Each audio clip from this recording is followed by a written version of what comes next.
Transformers Studio Series Deluxe Class Ratchet.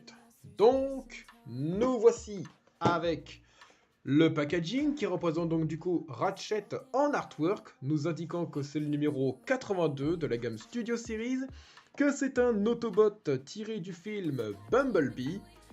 On nous indique ici que c'est un Transformers authentique, en dessous de son artwork presque entière, et de ce côté que c'est le numéro 82, encore une fois, de la gamme Studio Series, et que c'est un Deluxe Class en quelques langues.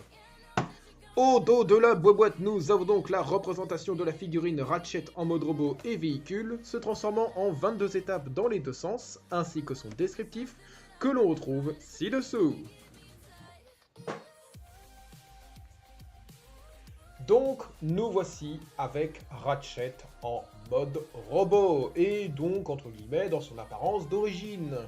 Voilà, étant connu pour être tout blanc, avec un peu de rouge dans certains recoins. Voilà, donc il est rouge au niveau de ses cornes, hein, notamment, alors qu'il aurait pu avoir les cornes noires, mais non, heureusement, il n'a pas les cornes noires. Hein. Bon, après, c'est vrai que bon, il est inspiré de la G1, hein, de base. Ouais, si on veut, si on veut. En tout cas, là, on a aussi, du coup, voilà, donc ces espèces de vitres bleutées, voilà, avec des espèces de grillages blanchâtres, un peu, hein, machin, chouette.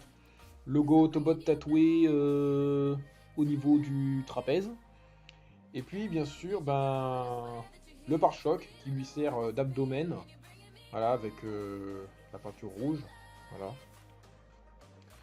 Le slip, tout simplement en Y prolongé, et puis le reste des jambes, voilà, qui sont donc majoritairement blancs, avec des petits trucs gris, hein, ici, au niveau du tibia, et puis le manche rougeâtre, d'accord.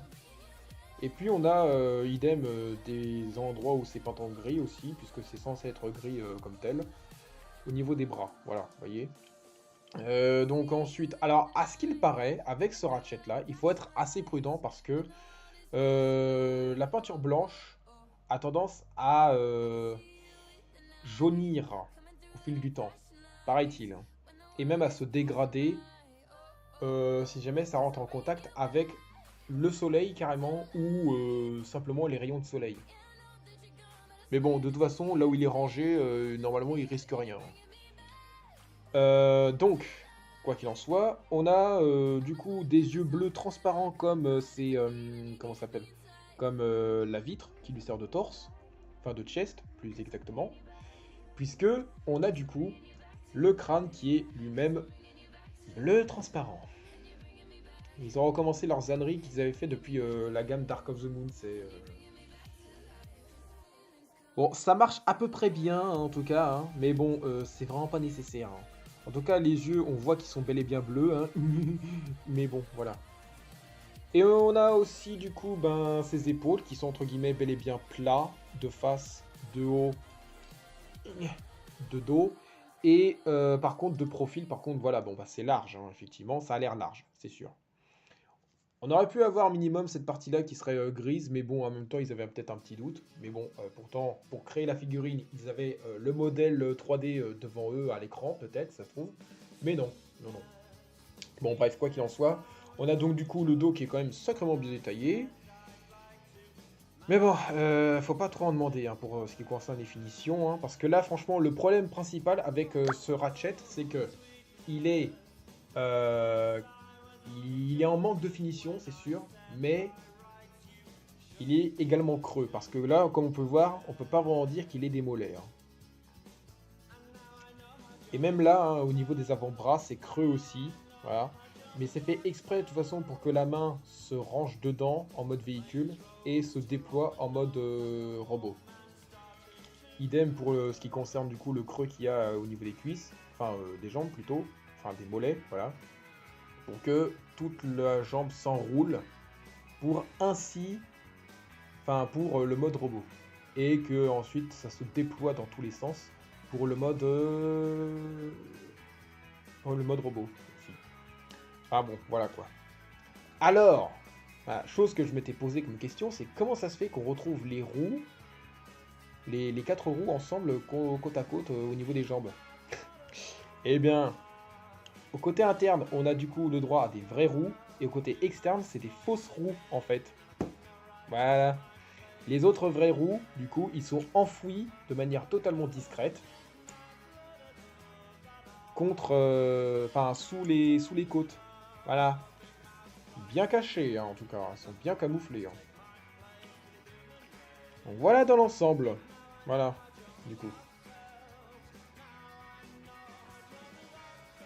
Alors, maintenant, en termes d'articulation, eh ben, la tête bouge plutôt bien, hein, voilà, hein, système de boule joint de toute façon, voilà, nickel.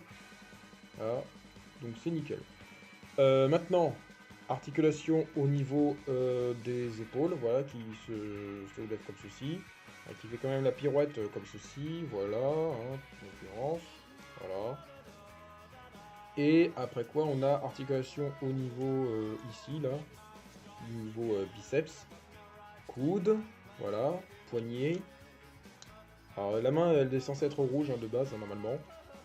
Ensuite, articulation au niveau du bassin, voilà.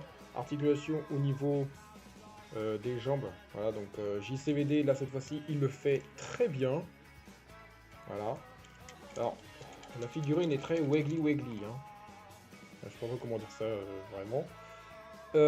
Quoi qu'il en soit, on a aussi articulation au niveau du grand écart, voilà, comme ça. Alors, ça fait des endroits un peu trop creux hein, aussi, hein, entre les cuisses. Mais bref, articulation au niveau de ça, là, du milieu de la cuisse. On a du genou, comme ceci. Articulation au niveau de la cheville, voilà. Cheville allant sur le côté et le bon tant qu'à faire. Et là, nous avons donc, en tout, voilà, nous avons vu toute la série d'articulations au niveau du... pour ce qui concerne Ratchet.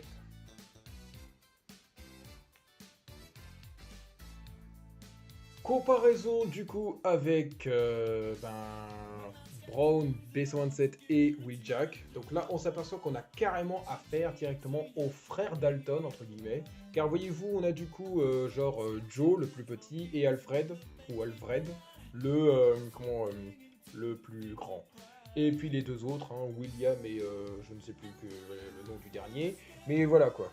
Enfin, le dernier est dans ma tête. Hein. Mais voilà quoi. Ensuite, on s'aperçoit finalement que Ratchet est largement plus grand malgré tout que Wheeljack, qui lui-même est un petit peu plus grand que B127, qui lui-même est un petit peu plus grand que Brown en tout.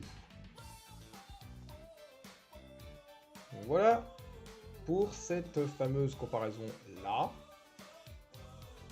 Comparaison ensuite avec le Ratchet du Bayverse, donc là le numéro 16 là pour le coup. Et du coup, on s'aperçoit que le Ratchet du Nightverse est un chouïa plus bas que celui du Bayverse, hein, clairement. Voilà, donc on a ici Ratchet, hein, sur le coup, au fil du temps, qui a sacrément bien changé, hein, n'est-ce pas? C'est plus la même tête, c'est plus quasiment le même corps, mais en tout cas, bon, après, c'est une question de se régénérer en changeant de mode alternatif, hein, tout simplement. Hein. Ça se peut, hein. Alors, quoi qu'il en soit, on a donc tout simplement... un gros changement de couleur aussi, hein. Bon voilà, on garde plus la couleur blanche et rouge, hein, en passant du vert et blanc grisâtre hein, sur le coup.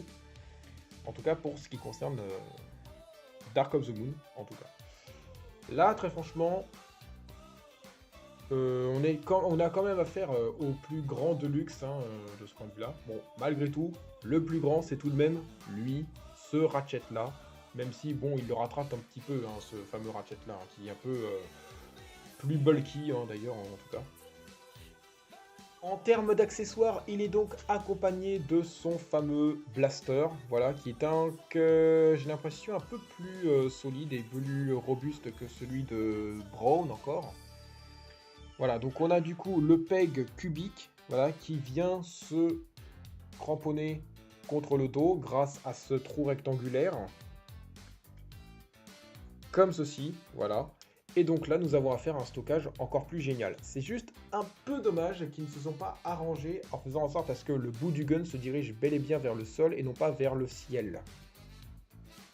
Bon, enfin après, hein, c'est juste un petit détail de rien du tout. Hein. Maintenant, on peut bien sûr le lui mettre dans sa main, comme ceci tout simplement.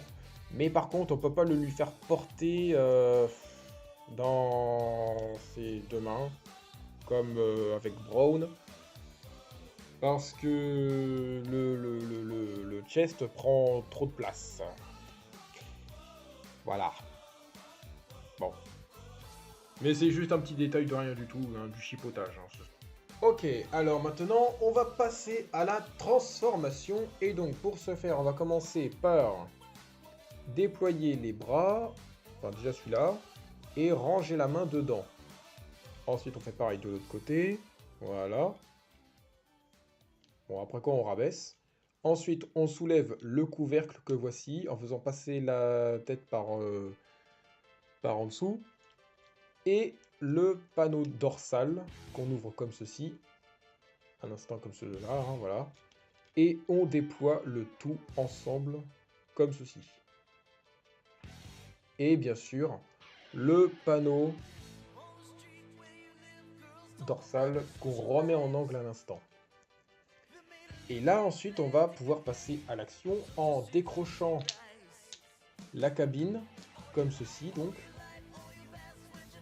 Et après quoi, on va ramener ce qui va donc servir de calandre arrière, soutenant les bras et les roues, et ainsi de suite. On va donc, grâce à cela, cacher le visage, et ramener tout ça vers le haut. Après quoi, on va ensuite ramener tout ça aussi vers le haut encore. Hein. Et là, on va s'occuper donc des jambes. Donc on va retourner à partir des cuisses, voilà, comme ceci. On va enrouler, on va enfouir déjà pour commencer le pied dans la jambe. On ramène tout ça comme ceci, et comme cela. Après quoi, on fait pareil de l'autre côté. Voilà. Voilà. Comme ceci, et comme cela. Et là, nous avons donc un petit 180 à faire. Alors, non pas vraiment au niveau du bassin, mais plutôt au niveau de la raie. Voilà, ici. Donc, du coup, on pivote. Et on rabat la cabine contre les tibias. Donc, en accrochant comme ceci et comme cela. Après quoi, on rabat le couvercle. Enfin, ce que j'appelle le couvercle. Et on rabat les roues comme ceci. Et ainsi, on va pouvoir, comment dire, mettre ce côté-là ici. Et accrocher le tout, voilà. On fait pareil de l'autre côté, comme ça sera déjà un truc de fait. Alors cette partie-là est un peu dure à cuire. Bon, là, j'ai réussi du premier coup, tant mieux. C'est pas toujours le cas. Hein.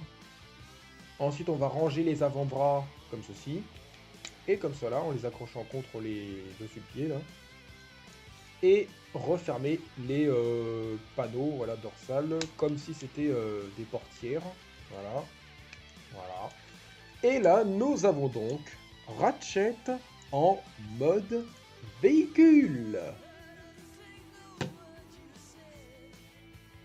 Et donc, du coup, on pourrait dire là sur le coup que ce serait plutôt une ambulance cybertronienne. Voilà, entre guillemets. Plutôt qu'un simple van cybertronien. Parce que, ouais, après, on pourrait dire effectivement pour Iron Knight, qui sera fort probablement un remoule de. Comment il s'appelle de Ratchet. Parce que c'est le sosie de Ratchet, hein, de base aussi, hein, également. On pourrait penser que Ratchet, on pourrait dire que c'est un van cybertronien de ce point de vue-là. Alors maintenant, voilà, et on a du coup sa cabine, voilà. Donc son torse qui lui sert désormais de cabine. Voilà, effectivement, qui est pas mal du tout. Hein. Donc ça fait un peu cabine de sous-marin en même temps, ça fait presque penser à ça. Mais autrement, dans l'ensemble, moi, ça me fait plus penser à un... Alors ça fait bizarre hein, de dire ça comme ça, mais à un espèce de hamster robotique dont le visage c'est du coup tout ça là, soi-disant, et les petites pattes qui font, les roues qui font du coup les petites pattes, et le corps voilà qui fait un peu corps de cochon d'Inde ou de hamster, ça dépend. Donc quoi qu'il en soit, vraiment pas mal dans l'ensemble. Alors selon le concept art de son mode alternatif, on est censé avoir un petit peu plus de finition que ça apparemment, en l'occurrence ici, en haut. La partie grise ici, et la partie grise là, et la partie blanche auquel je passe mon doigt dessus, qui est censée être rouge. Et puis on a aussi la flèche apparemment qui est censée être rouge aussi apparemment. Donc bon voilà. Hein. Et puis je pense que là, au niveau de la calandre arrière, on aurait quand même pu avoir un minimum de finition étant donné que c'est quand même bien détaillé. Voilà, il y a pas mal de détails, il y a des espèces de feux on dirait, et puis des espèces de trucs là, je sais pas trop quoi.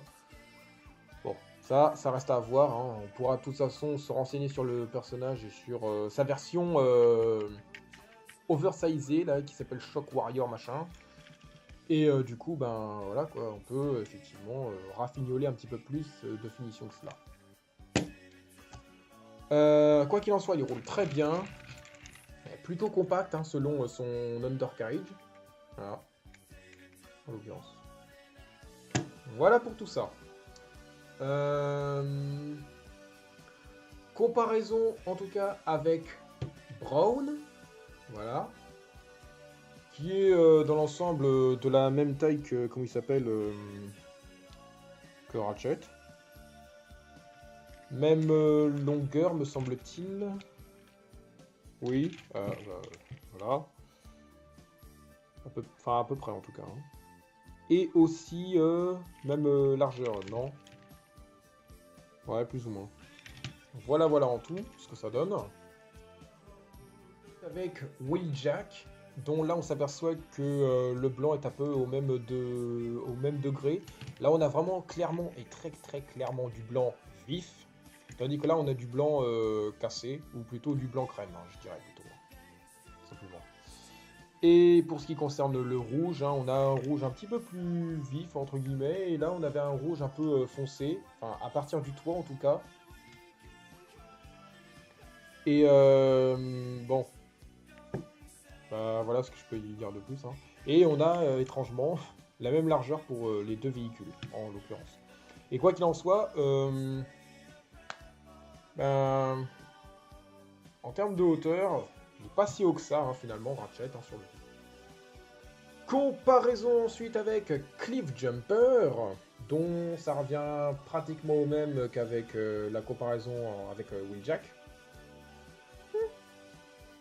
Sans oublier comparaison avec la version Bayverse de Ratchet. Voilà, donc qui est un tout petit peu plus long, donc, et un tout petit peu plus haut. C'est un peu logique, hein, du coup, finalement, que le mode robot de Ratchet soit un petit peu plus haut et un petit peu plus large aussi, d'ailleurs, j'avais remarqué aussi. Que le Ratchet du Bayverse soit un petit peu plus haut et un petit peu plus large que celui du Knightverse. Retour sur son fameux accessoire, à savoir son gros blaster, eh bien, il vient tout simplement se cramponner grâce aux manches contre le trou là. Hop, comme ceci. Tout simplement. Voilà, c'est simple comme bonjour, comme c'était le cas un peu chez, comme il s'appelle, Brown. Mais de la même manière, là encore, enfin, de la même manière cette fois-ci que pour, comme il s'appelle, Wheeljack. Ben là aussi, je trouve qu'ils s'incrustent plutôt bien ensemble comment ça s'appelle à Ratchet. Ce sera fort probablement le cas pour Ironhide hein, de toute façon. Ok, voilà pour tout ça. Voilà, donc c'est la fin de cette vidéo review concernant du coup Ratchet. N'hésitez pas en tout cas à vous abonner si ce n'est pas encore fait et surtout si ça vous a plu. Sur ce, je vous dis à la prochaine pour la review de Soundwave. Sur ce, en attendant, portez-vous bien.